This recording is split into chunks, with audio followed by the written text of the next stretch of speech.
So I actually want you to try something right now, assuming you aren't, driving or operating heavy machinery. Yeah, please don't do this if you're behind the wheel. Right, exactly.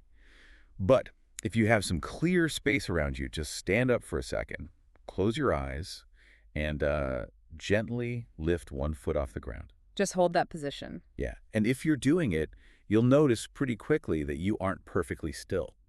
Like you feel those tiny high-frequency wobbles in your ankle. The micro adjustments. Right, you feel the micro shifts in your hips, or maybe a calf muscle suddenly fires, or you get this slight swaying sensation in your head. And usually we just call that, balancing, and we completely ignore it. We take it totally for granted. But what you're actually experiencing right there, in real time, is your brain desperately trying to sync up a 10-millisecond mechanical alarm in your skull with a 40-millisecond tactile signal coming from your foot. It is genuinely a phenomenal feat of biological engineering. When you're standing there wobbling, you are basically eavesdropping on a high-speed, three-way sensory conference call. I love that analogy. Yeah, and the stakes of this particular conversation are absolute. It's this relentless, real-time negotiation with gravity. And gravity is an adversary that never sleeps, and it never forgives a processing error. Which brings us to our mission for today. We're doing a deep dive into some absolutely fascinating source material. We're looking at the clinical framework of Dr. Christophe Delong, along with neurophysiological research presented by Kinexa Formation. Right, the Kinexa notes. Yeah, and our goal is to show you exactly how this sensory negotiation actually works. Because Delong's notes, they map out this biological technology with just incredible precision. They really do. And what I appreciate is how they reframe the whole concept of balance. I mean, it's not a static state. You don't just have balance the way a building has, like a concrete foundation. Yeah. No, it's dynamic. It's a constant multisensory integration. Like we said, it's an ongoing dialogue between three main speakers. You've got your inner ear, your feet, and your eyes. And all three of those speakers are constantly reporting back to the central nervous system. The brain is sitting there acting as the conductor of the whole thing. Right. And Delong's core thesis in the material is that instability, whether you're talking about a vague feeling of dizziness or a catastrophic fall or, the kind of vertigo that grounds a fighter pilot, that only happens when these three speakers contradict each other. Exactly, when they fall out of sync or when there's just so much sensory noise that it drowns out the actual signal. So let's get right into the architecture of this system, starting with the first responder, the fastest biological trigger in this entire setup. In the clinical notes, Delong refers to the vestibular system as the sprinter. The sprinter, yeah. And when you look at the anatomy, it makes total sense. This whole apparatus is locked away deep inside the petrous part of the temporal bone. The rock. Right, the rock. It's literally the densest bone in the human skull, which honestly tells you everything you need to know about how evolution prioritizes this specific piece of hardware. Armored. Totally armored. And inside that bone vault is the labyrinth, which is basically a biological inertial navigation system. And it's broken down into two distinct sensory arrays. Okay, let's break those down. So first, you have the semicircular canals. These are pure detectors of angular rotation. And the geometry of these canals is just perfect. Like you have three canals in each ear, and they're oriented at roughly 90-degree angles to one another. Right, covering all the planes. Yeah, one for pitch, one for yaw, and one for roll. So it maps three-dimensional space flawlessly. And the biomechanics of how they actually capture that data is brilliant because these canals are filled with a fluid. It's called endolymph. Okay. When your head turns, like say you whip your head to the right to look at a car coming, the bony canal itself moves instantly with your skull. But because of inertia, the endolymph fluid inside lags behind for just a fraction of a millisecond. Oh, right. The source material uses that great analogy. It's the coffee cup physics. Exactly. You spin the mug, but the coffee inside stays stationary for a second. Right. It's the exact same principle in your ear. That relative lag of the fluid creates this shearing force against a gelatinous structure called the cupula. And that cupula is packed with microscopic hair cells. And those hair cells are the actual triggers. Yeah. When those hair cells bend, they physically open ion channels. It triggers an immediate action potential. A highly specific message fires right down the vestibular nerve saying, the cranium is rotating on the horizontal axis at precisely this velocity. But rotation is really only half the problem, right? Yeah. Because we also need a plumb line. We need to detect the absolute vector of gravity. Which brings us to the otolithic organs. the utricle and the saccule. Right. So if the canals handle the spin, the otoliths handle linear acceleration and gravity. And they do this, and this is the part that just blew my mind in the reading. They do this using actual physical rocks. The otoconia, literally calcium carbonate crystals. It's wild. You have rocks in your head. You do, and they're resting on top of this gelatinous matrix, which sits on another bed of hair cells.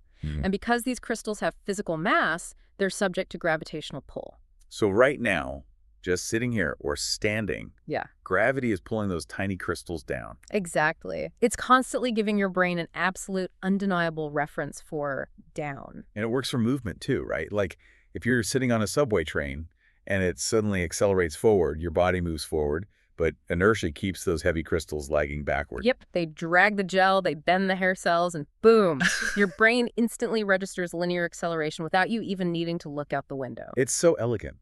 But what Delong emphasizes really heavily in his clinical notes is the sheer processing speed of this entire vestibular loop. Oh, the speed is staggering. We are talking about an ultra-short 3-neuron reflex arc. Yeah, the latency, meaning the time from the physical movement of your head to the arrival of that signal in the brainstem, is roughly 7 to 10 milliseconds. 7 to 10 milliseconds. Which is, I mean, let's contextualize that. A human blink is, what, 100 to 150 milliseconds? Something like that, yeah. So before your eyelid has even covered your pupil, your inner ear has already calculated your exact angular velocity and linear acceleration. It truly is the undisputed sprinter of the nervous system. It absolutely is. But, okay, I want to push back on this a little bit, or at least challenge the clinical reality of it. Because if this system is so highly evolved, and it's incredibly fast, and it's armored inside the densest bone in the body, why is it so prone to failure? That's the big question. Right, because if you look at an audiology or ENT clinic, they are packed with people suffering from sudden debilitating vertigo. If the hardware is so perfect, why does the ear lie? Well, the vulnerability actually lies in the mechanical nature of the hardware itself. The most common pathology that Delong cites, and it perfectly illustrates this flaw, is benign paroxysmal positional vertigo, BPPV. BPPV, right. It's a purely mechanical breakdown. Over time, maybe due to age, or a viral infection, or head trauma, or honestly, sometimes for totally idiopathic, unknown reasons, those calcium carbonate crystals we just talked about, in the utricle, they can break loose. Wait, they actually detach from the gel matrix? They do. They detach. And where do they go? They float away, and they frequently fall right into the posterior semicircular canal. The canal that's only supposed to have fluid in it. Precisely. That is the design flaw. Now you have heavy, dense, rocky debris sitting in a hydrodynamic system that was designed strictly for fluid. Oh, wow. So imagine a patient with BPPV. They lie down in bed, they turn their head to the side to go to sleep, and gravity catches those loose crystals. And they roll. They roll right down the arc of the canal, and as they plunge through that indolent fluid, they drag the fluid with them. They create a massive artificial current. And that artificial current slams into the cupula, bending those rotation-detecting hair cells. Exactly. It creates this massive, violent, shear force. So the vestibular nerve fires an absolute maximum priority distress signal to the brainstem saying, we are tumbling through space at an extreme velocity. But the patient is just lying completely motionless on a mattress. Right. They aren't moving at all. But their brain is receiving a 10-millisecond top priority alarm that completely contradicts the total lack of movement being reported by the rest of the body. And that sensory conflict is what triggers the vertigo. It triggers catastrophic vertigo. The patient literally sees the room spinning violently around them. That is terrifying. Yeah. But it makes so much sense mechanically. So the ear is giving you this blistering 10-millisecond response time, which is phenomenal for basic survival. Yeah. But it has a fatal flaw. It does. The inner ear only knows what the head is doing. It has absolutely zero concept of whether there is actually ground beneath you to catch you. None at all. Right. So for that grounded reality check, the nervous system has to rely on the longest nerve pathways in the entire body. It relies on the anchor, the proprioceptive feedback from the feet. And if you look at human bipedalism, just from a strict biomechanical standpoint, it's a nightmare. That was ridiculous. It really is. Our center of mass is super high. It's around the lower abdomen or the pelvis. And our base of support is tiny. It's literally just the surface area of 2 human feet. Yeah, we're basically walking stilts. We are an inverted pendulum. And to maintain that, the central nervous system requires high-definition microscopic tactile data from the exact interface point with the ground. And what's really remarkable in Delong's notes isn't just that we use proprioception, obviously we do, Mm, but it's the speed hierarchy of the specific receptors that are involved. right. Because we usually think of proprioception in terms of, muscle spindles or Golgi tendon organs, Yeah. the sensors deep in the tissue that tell you when a muscle's being stretched. But DeLong highlights that the true unsung hero of this sensory conversation is actually the plantar skin. The skin on the bottom of your feet. Yes. The plantar mechanoreceptors. They are the most sensitive microphones in the entire balance system. They detect shear forces and microslips on the surface of the skin long before a mechanical shift is ever large enough to stretch a tendon or bend an ankle joint. Wow. So they're the real first line of defense down there. They are the first layer of truth. The skin reports on the exact geometry of the surface. Is it slanted? Is it compliant like foam? Is it rigid like concrete? And critically, it maps the exact distribution of your weight across your base of support. I always visualize this using a clinical analogy. Think of the neurological signal from the feet, like a high-fidelity audio recording. Okay, I like that. So when you put a patient in thick, heavily cushioned, rigid-soled shoes, you are essentially making them wear noise-canceling headphones for their feet. That's a perfect way to describe it. Right, like they can still sense the macro movements, they know when their foot actually hits the ground, but they lose all that high-frequency micro data. They lose the whispers. And that loss of fidelity is exactly what DeLong focuses on when he's dealing with aging populations or patients with pathology. Because what happens when that microphone gets muffled by biology rather than just by footwear? Ah, right. Take a patient with a diabetic peripheral neuropathy, for example. The chronic high blood sugar damages the distal nerves over time, starting down at the toes and slowly working its way up. So that high-definition tactile map we were talking about, it basically turns into static. It becomes profound sensory noise. The mechanical pressure of standing on the ground is still happening physically, but the electrical signal that actually reaches the brain is fragmented. It's corrupted data. Exactly. The brain loses the sharp borders of its base of support. It no longer knows precisely where the edge of the heel ends and the drop-off begins. And in French clinical terminology, as DeLong notes in the source, patients often describe this not as a spinning vertigo, but as an ebriouze sensation. An ebriouze sensation. Yeah. Like an inebriated, drunken feeling. Yeah, like standing on the deck of a boat that's rocking. Oh, that sounds awful. They are constantly swaying, and they sway because the brain is constantly overcorrecting, searching for a clear boundary signal that just isn't there anymore. And we really have to factor in the latency here, too. Because the proprioceptive signal from the feet is fast, definitely, but it is not the 10-millisecond sprinter of the inner ear. No, the physics of the nerves won't allow that. Right. DeLong clocks the travel time from the plantar mechanoreceptors up the type EN nerve fibers to the spinal cord at roughly 30 to 40 milliseconds. And obviously, it takes even longer to reach the sensory cortex up in the brain. The physical distance totally dictates the delay. I mean, the inner ear is literally millimeters away from the processing centers in the brainstem. But the feet, they're at the distal end of a meter-long neural cable. So in the chronological hierarchy of balance, the brain receives the alarm from the ear first, and then 30 milliseconds later, it receives the tactile confirmation or contradiction from the feet. Exactly. So we have the 10-millisecond ear acting as this sort of panic button, and the 40-millisecond feet acting as the anchor. But the brain is an inherently skeptical organ. When it comes to spatial orientation, it demands a third opinion. It wants a referee. It wants a referee. Yeah. And ironically, the referee it relies on most heavily is the absolute slowest, most computationally expensive sense we possess, the visual system. Yeah, the visual system's role in balance is highly complex because we are actually running two parallel processing streams simultaneously there. We have foveal vision and we have peripheral vision. Let's pull these apart based on the Kinexa framework we read. Foveal vision is our central high-resolution focus. It's what you use to read text on a page or recognize a face across the room. Right. And in terms of biomechanics, foveal vision acts as an anticipatory anchor. It scans the environment ahead, identifies the curb, spots the patch of ice on the sidewalk, and it feeds that data into the motor planning cortex to adjust your stride before you ever reach the obstacle. But while foveal vision is crucial for planning, DeLong stresses that it is actually peripheral vision, specifically this phenomenon called optical flow, that is the dominant visual input for real-time balance. Okay, optical flow, explain that. So peripheral vision is low resolution, right? But it is incredibly sensitive to motion and light contrast. It doesn't actually care what an object is. It only cares about how the entire visual field is moving relative to your retina. And the optical flow processing is such a bizarre neurological trick.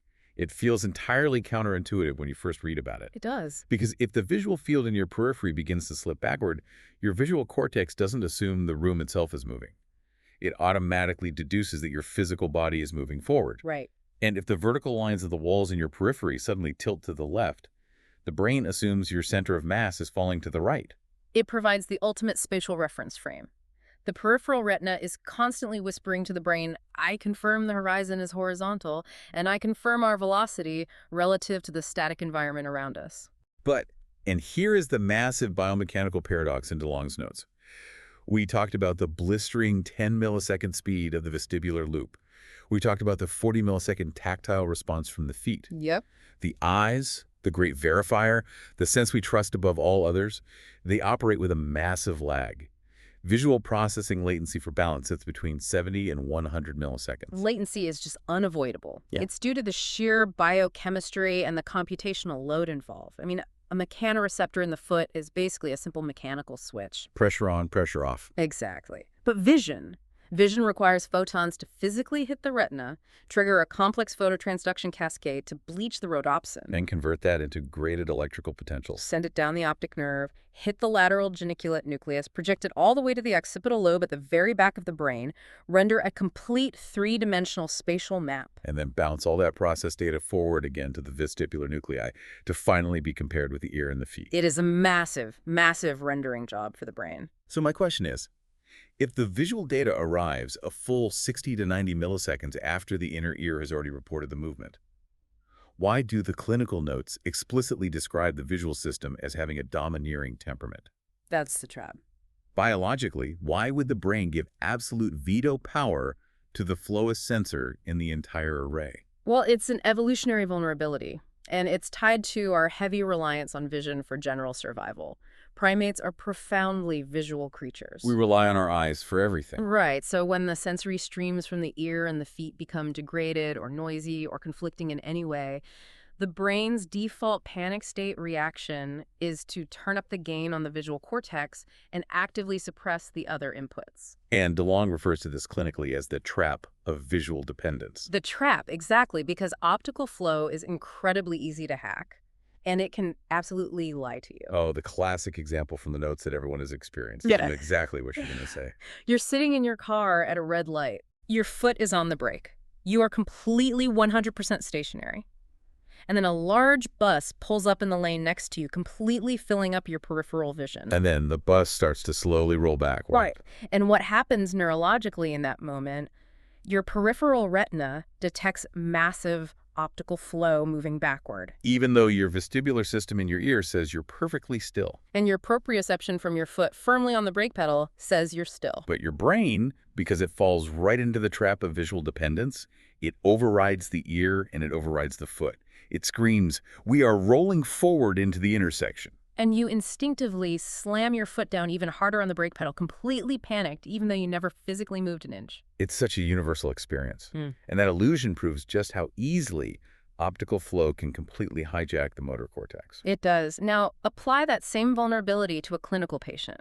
Imagine an elderly patient with mild diabetic neuropathy in their feet and perhaps some age-related degradation in those vestibular hair cells in their ears. So both of their primary high-speed sensors are unreliable. Exactly. Because those primary sensors are failing, their brain leans entirely on visual flow to stay upright. They basically mute the microphones on their feet and their ears. They do, and the consequence of that is severe instability anytime they're in a visually complex environment. Like walking down a crowded supermarket aisle. Yes, where people are moving in a dozen different directions so their optical flow is completely scrambled.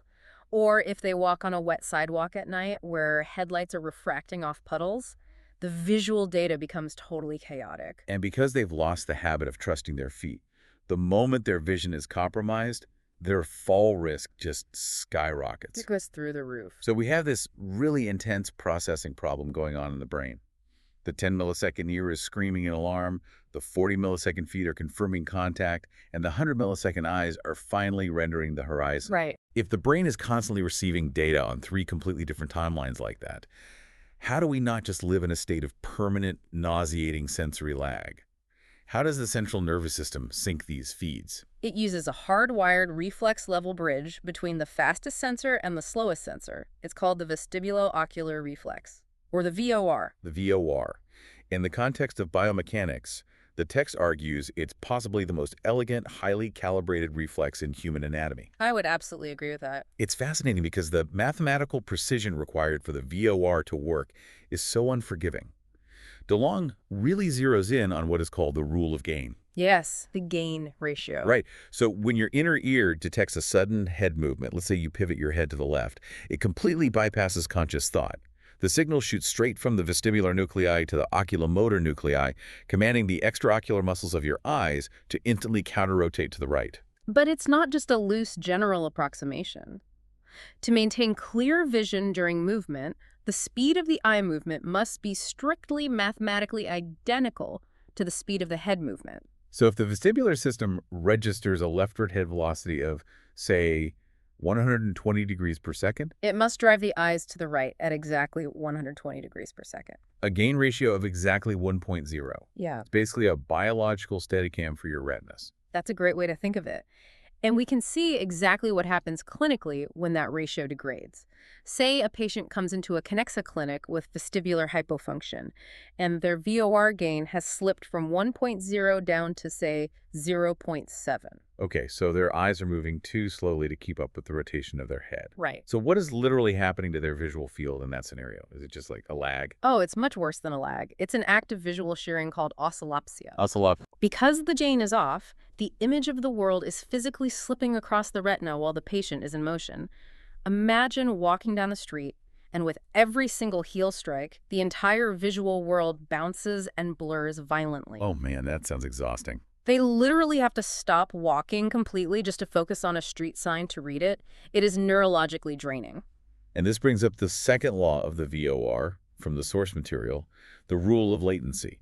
Because, like we said, visual processing takes 100 milliseconds. The eyes cannot possibly track high-speed, jarring movements on their own. They just aren't fast enough. Right. DeLong points out that for slow, smooth movements, like, say, tracking a bird flying smoothly across the sky, the visual cortex handles it fine. But for the rapid, high-frequency impacts of running, or even just walking briskly down the sidewalk, the eyes are completely left in the dust. Without the 10-millisecond early warning data from the inner ear preemptively driving those eye muscles, your vision would be utterly useless during any dynamic movement. The VOR is essentially the ear grabbing the eye by the collar and dragging it to the correct position before the visual cortex even realizes the head has physically moved. It's incredible. But when that syncing mechanism fails, or when the environment forces a sustained contradiction, the entire system crashes into sensory conflict. Which brings us to the absolute misery of motion sickness. Let's look at the neurophysiology of that. Let's take the classic example. Reading a book in the back seat of a car on a winding mountain road. Oh, a guaranteed recipe for disaster. Totally. So your foveal vision is locked on a static book in your lap. Your peripheral vision sees the static interior of the car around you. Your visual system confidently reports to the brain, we are perfectly still, the environment is fixed. But then the car takes a sharp hairpin turn. Right. The endolymph fluid in your semicircular canals sloshes violently. The otoconia in your utricle register extreme lateral g-forces. The inner ear screams, we are experiencing massive angular and linear acceleration. And now the central nervous system is receiving two highly credible, high-definition data streams that are completely fundamentally mutually exclusive. It cannot reconcile a state of absolute stillness with a state of violent acceleration. And the evolutionary response to this contradiction is just wild. The brain doesn't just log an error code and make you feel a little dizzy. According to the prevailing sensory conflict theory in the notes, the brain interprets this profound neurological mismatch as evidence of neurotoxin poisoning. Because evolutionarily, the only time an early hominid ever experienced a massive sensory hallucination where the eyes and ears fundamentally disagreed like that was if they had ingested a toxic plant. Exactly. So the brain triggers this ancient brainstem defense mechanism, severe nausea and emesis, to purge the stomach of the presumed poison. The brain would literally rather believe you are lethally poisoned than accept that its primary balance sensors have failed to sync. So dramatic. But okay, we've covered the entire sensory conversation now. The ear has detected the shift, the foot has felt the ground, the eye has mapped the And horizon. the data is in. The data is in. The central nervous system has processed the latencies, calculated the mass, and arrived at a terrifying conclusion. The center of gravity has breached the base of support. We are falling. Red alert. What happens next? Because, as Delong makes very clear in his notes, gravity is a silent adversary. It accelerates at 9.8 meters per second squared. It does not wait for a committee decision. We had to transition from sensory perception to high-speed motor action. And this transition is really where the Kinexa biomechanical framework truly shines, because the brain must orchestrate a physical recovery. And just like the sensory inputs operate on a speed hierarchy, the motor outputs are categorized into 3 distinct gears of physical reaction. Let's break down these 3 gears of defense. Gear number 1 is the lightning-fast short circuit, the spinal reflexes. Right, the spinal reflexes. The latency here is incredibly fast, 30 to 50 milliseconds. This is a level 0 intervention. It is entirely unconscious and largely monosynaptic, meaning when a mechanoreceptor in the foot or a spindle in the ankle muscle undergoes a sudden violent stretch, it fires a signal up the sensory nerve to the dorsal root of the spinal cord. And crucially, that signal does not travel all the way up to the brain for processing. No, there's no time. It synapses directly within the spinal cord itself and fires an immediate motor command back down to the exact same muscle, telling it to contract. But DeLong highlights a really critical limitation here. The goal of a 30-millisecond spinal reflex is not actually to keep you standing upright. No, it doesn't have the holistic data for that. Right. The goal is purely local joint protection. If you step on an uneven curb and your ankle starts to invert rapidly, the spinal stretch reflex fires instantly to lock the peroneal muscles and prevent a catastrophic ligament tear. Exactly. It slams on the emergency brake for that specific joint. And it might save you from a ruptured tendon, but the overall momentum of your upper body is still carrying you toward the pavement. You're still falling over. You're still falling. To actually beat gravity and remain upright, the central nervous system must engage the second gear. Postural synergies, or what we can call the autopilot. This is the critical window. Yeah. 80 to 120 milliseconds. Mm-hmm. This is where the brainstem and the cerebellum finally take control. Right. So if someone shoves you in the chest unexpectedly, you don't consciously calculate your joint angles to recover. Your body executes a pre-programmed, highly coordinated chain of muscle contractions. And DeLong's notes heavily detail 2 primary biomechanical strategies used here. The first one is the ankle strategy. The nervous system primarily uses this for relatively minor perturbations. Functionally, the body stiffens up and acts as an inverted, rigid pendulum, pivoting entirely at the ankle joint. And the muscle activation fires in a really precise sequence, right? Distal to proximal. Yes. So if you are pushed forward, your calf muscles, the gastrocnemius, fire first to break the forward momentum. Then, milliseconds later, your hamstrings fire. And then your paraspinal muscles in your lower back fire, effectively pulling your center of mass back over your heels. It's a chain reaction moving up the back of the body. Hmm. But the ankle strategy has physical limits. Oh, definitely. If the push is too violent, or say you're standing on a really narrow beam or slippery ice where torque at the ankle will just cause your feet to slide right out from under you, the cerebellum instantly abandons the ankle and triggers the hip strategy. And the hip strategy is highly dramatic. It involves rapid, aggressive flexion or extension at the hip joints to violently throw the upper body mass in the opposite direction of the fall. Right, like if you see someone slip on ice, their arms fly up, they bend in half. Yeah. It looks like a wild, chaotic flail to an observer. But biomechanically, it is a brilliantly calculated 100-millisecond physics equation designed to forcibly recenter the center of gravity over a completely compromised base of support. Which leaves the third gear. Voluntary movement. Cortical control, conscious thought.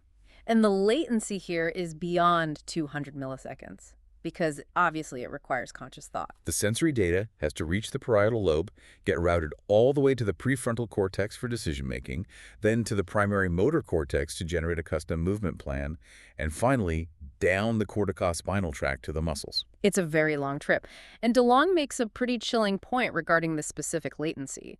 By the time 200 milliseconds have elapsed, gravity has already won. Wow. If an elderly patient encounters an obstacle and they actually have to consciously think about where to place their foot or how to shift their weight to recover, they are already on the floor. Conscious thought is simply too slow to intercept a fall. The speed of this internal circuitry is it's staggering when you actually lay it out. To put it in perspective for our listeners, let's look at the actual nerve fibers carrying these signals.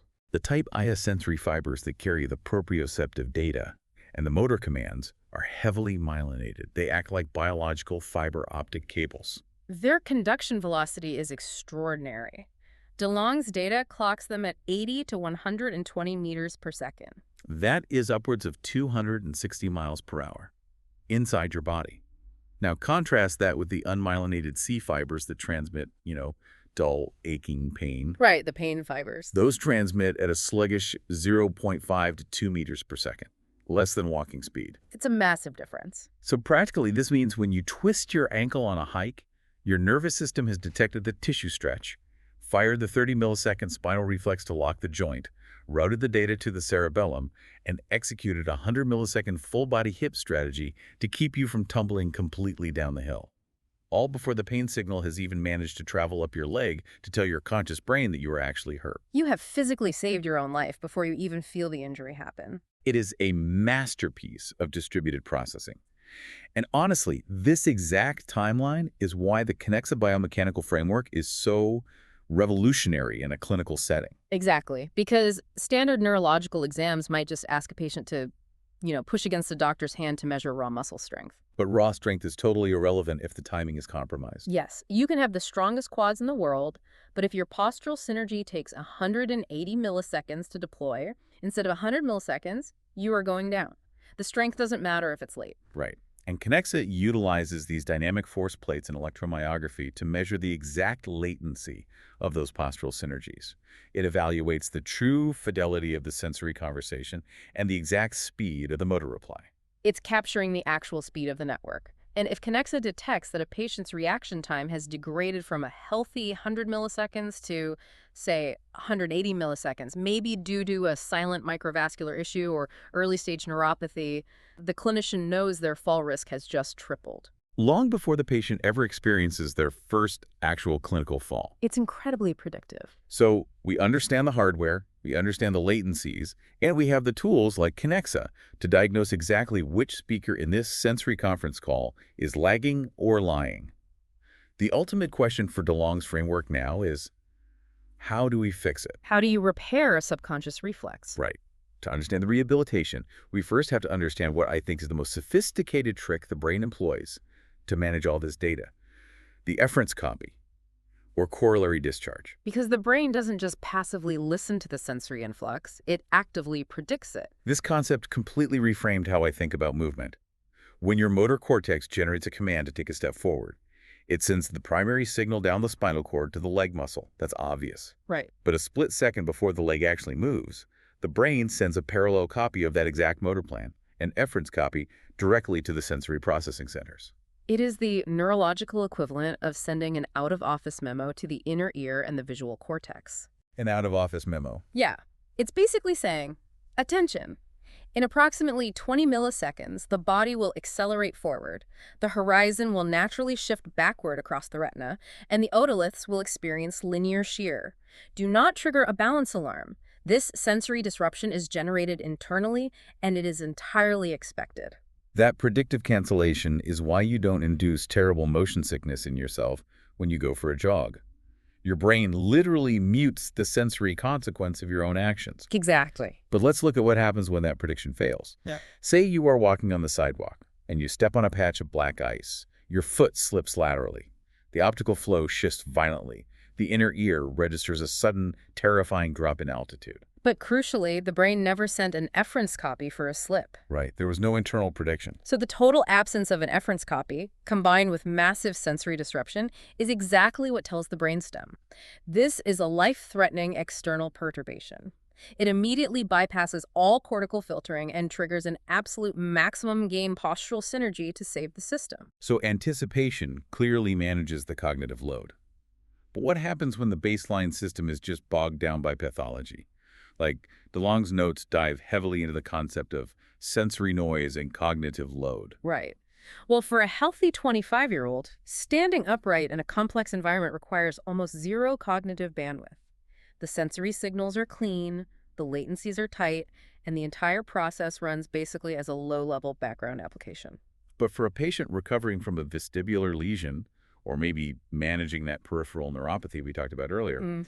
the sensory data arrives fragmented and noisy. The conference call is full of static. Exactly. The brain has to expend massive amounts of cortical energy just to filter the noise and calculate where the limbs actually are in space. So balance transitions from a cheap subconscious reflex to an expensive conscious task. Which perfectly explains a phenomenon that I think anyone who has spent time with an elderly relative has noticed, but maybe never understood the neurophysiology behind. Oh, the dual tasking thing. Yes. If you are walking down the street with an elderly person who has compromised balance, and you ask them a relatively complex question, They will often stop walking completely before they answer you. they freeze. And in biomechanics, this is evaluated using what they call dual tasking paradigms. It perfectly illustrates cognitive load. Because their sensory fidelity is degraded, their prefrontal cortex is actively, consciously engaged in the process of not falling over. They're actively thinking about their foot placement. Right. So when you ask them a question, you introduce a secondary cognitive demand. And the brain simply does not have the processing power to simultaneously formulate a verbal response and calculate the math of an inverted pendulum. Wow. To avoid a catastrophic fall, the brain actually forces the body to halt, securing the center of gravity so it can allocate bandwidth to speech. That is incredibly profound. I mean, it strips away the mystery of it and makes that frailty so profoundly logical. Mm. And it perfectly defines the ultimate goal of Dr. Delong's therapeutic approach. It does. Because rehabilitation, in this framework, is not about putting a patient on a leg press to build raw muscle. Mm. It is about acting as a sensory sound engineer. It is about recalibrating the gain of the different sensors. It's a deliberate process of forced sensory reweighting. Let's say the inner ear is permanently damaged, right? It's constantly sending noisy, false signals. The ear has basically become the liar. The liar. Yeah. Now, traditional physical therapy might inadvertently let the patient rely heavily on their vision to compensate. We talked about that trap.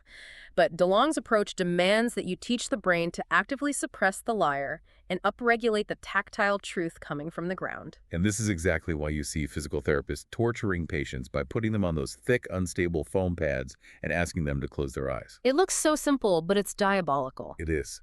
When you put a patient on compliant foam, you degrade the high-fidelity signals from the plantar skin.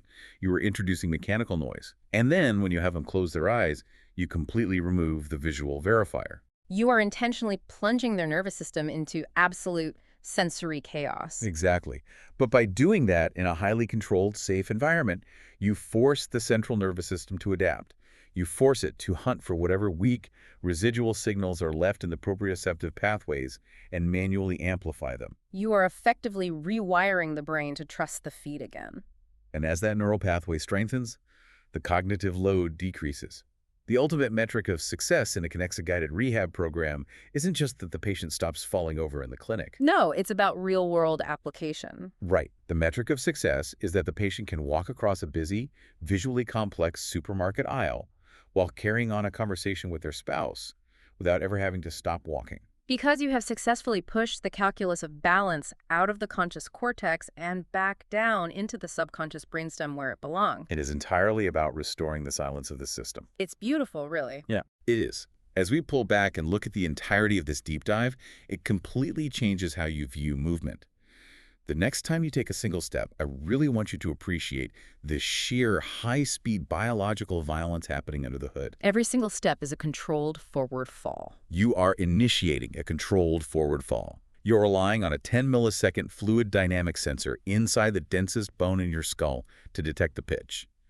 You are waiting for a 40-millisecond high-definition tactile report from the skin of your heel to confirm contact. You're constantly comparing that against a 100-millisecond delayed visual render of the horizon. Exactly. And you are seamlessly syncing all of that data to deploy a 120-millisecond highly orchestrated mechanical synergy of calf, hamstring, and hip contractions that arrests your momentum at the exact mathematical angle required to defeat gravity. And you're executing that entire physics simulation millions of times a day, across uneven terrain, in the dark, in the rain, without ever consciously dedicating a single thought to it. It really leaves me with one final, slightly philosophical thought derived from DeLong's clinical notes. In modern culture, we spend an enormous amount of time and energy trying to be mindful. Oh, sure. We meditate, we do breath work, we strive to be hyper-present and intensely conscious of our bodies and our actions at all times. But when it comes to the very biomechanical foundation of our existence, our ability to simply stand upright on 2 feet against the relentless pull of the earth, the ultimate goal of medicine and rehabilitation is to make us utterly unconscious of our bodies again. The pinnacle of human physical health is reached exactly when we no longer have to think about our movement. It makes you wonder, how many other incredible marvels is the human system capable of executing, precisely because our conscious overthinking minds are locked safely out of the control room? It's a great question. Think about that the next time you stand up, close your eyes, and notice that tiny, brilliant wobble in the dark.